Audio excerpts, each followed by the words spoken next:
Towards the end of the 20th century, a celebrated Romanian-French philosopher was invited to speak in Zurich.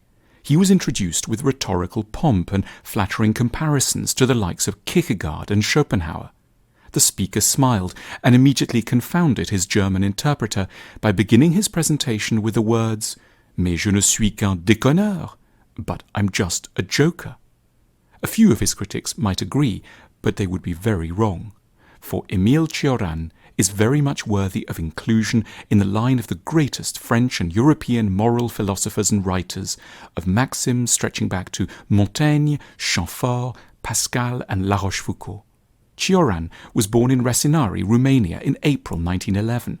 His father was a Greek Orthodox priest. Both facts were to be key in his later works. The writer's Romanian origins are often taken as the source of a brooding, romantic, fatalistic temperament, while his father's ecclesiastical calling finds echoes in his son's unswerving preoccupation with themes of religion, sainthood, and the dangers and joys of atheism.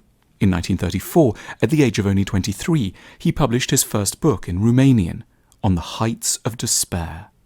The book contains in embryo much of the lucidly bleak nihilistic thinking that Cioran developed throughout his life. He explained that writing had been an alternative to shooting himself.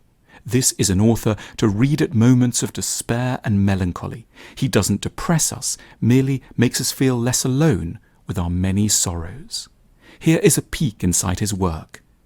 It isn't worth the bother of killing yourself, since you always kill yourself too late.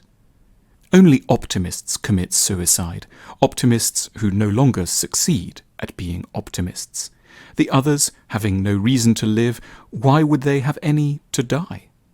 Write books only if you're going to say in them the things you would never dare confide to anyone.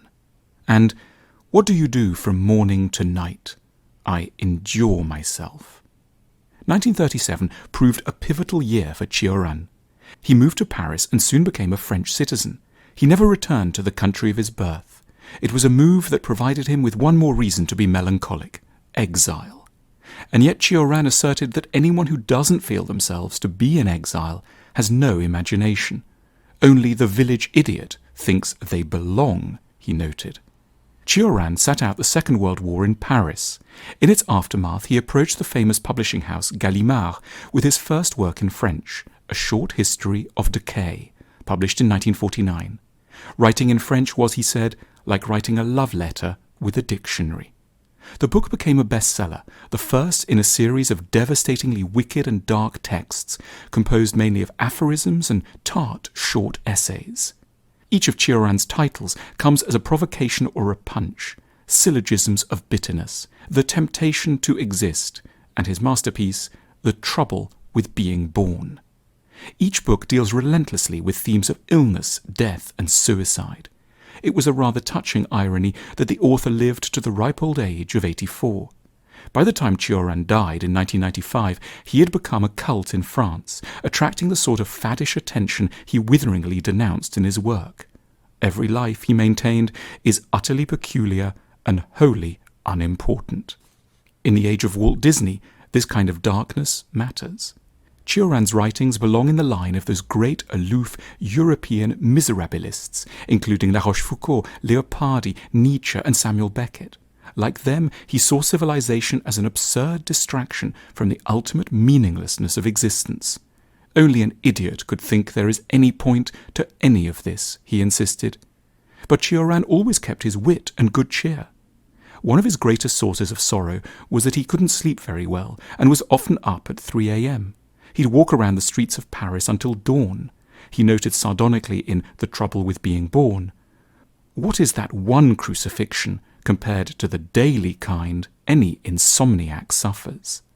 Cioran was obsessed by suicide. But better to live, he wrote, and yet think and act as though one were already dead. After all, he said, why deprive oneself of the consoling idea of no longer being around? Continuing to live is possible only because of the deficiencies of our imagination and our memories, he wrote. I am simply an accident. Why take any of this so seriously? But suicide was a constant relief as an idea. We dread the future only when we are not sure we can kill ourselves when we want to. Having always lived in fear of being surprised by the worst, I have tried in every circumstance to get a head start, flinging myself into misfortune long before it could occur. Our age is notably optimistic, and it makes us suffer hugely from being so. We are all in private a lot sadder than we are allowed to admit. Writers like Sيوران provide an occasion for the sadness inside all of us to be communally expressed and thereby a little, but only a little, diminished and softened. In his beautiful book, The Trouble with Being Born, Sيوران wrote, "I can be friends with people only when they are at their lowest point and have neither the desire nor the strength to restore their habitual, sentimental illusions."